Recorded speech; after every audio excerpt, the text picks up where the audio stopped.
Unfortunately, there simply isn't a one-size-fits-all treatment protocol for patients infected with Lyme disease and/or co-infections. This is why it's critical for physicians treating Lyme disease to invest time with patients, thoroughly understand their medical history, and to closely monitor symptoms and treatment response. With that in mind, there are currently 2 different treatment approaches for Lyme disease. The Infectious Disease Society of America and the International Lyme and Associated Diseases Society have each published their own set of evidence-based treatment guidelines. IDSA guidelines recommend a short course of antibiotics, typically 14 to 30 days. IDSA argues that the Borrelia burgdorferi bacteria does not persist in a patient beyond this time frame, and that lingering symptoms are the result of an ongoing immune response and not the result of an active infection. It also cites scientific evidence claiming treatments beyond 30 days are ineffective, unnecessary, and even dangerous. IDSA physicians will stop treatment after 30 days, even if symptoms remain. However, there is an additional 30 days of treatment recommended for patients with Lyme arthritis. On the contrary, ILADS offers its own scientific data to show that a longer course of antibiotics is required to eradicate the bacteria. ILADS recognizes that a month of treatment may be sufficient for patients in the acute stage of Lyme disease, but in cases where the spirochete has disseminated and the disease has advanced, a 30-day treatment regimen is inadequate.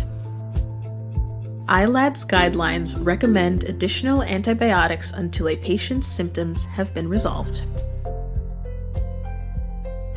Treating Lyme disease in its advanced stage can be complicated, based on the complexity of the organism itself, the differences in each patient's immune system, the length of time infected, and the possible presence of other co-infections transmitted by the same tick. However, there are several choices in treating Lyme disease, which include oral, intravenous, and intramuscular antibiotic options.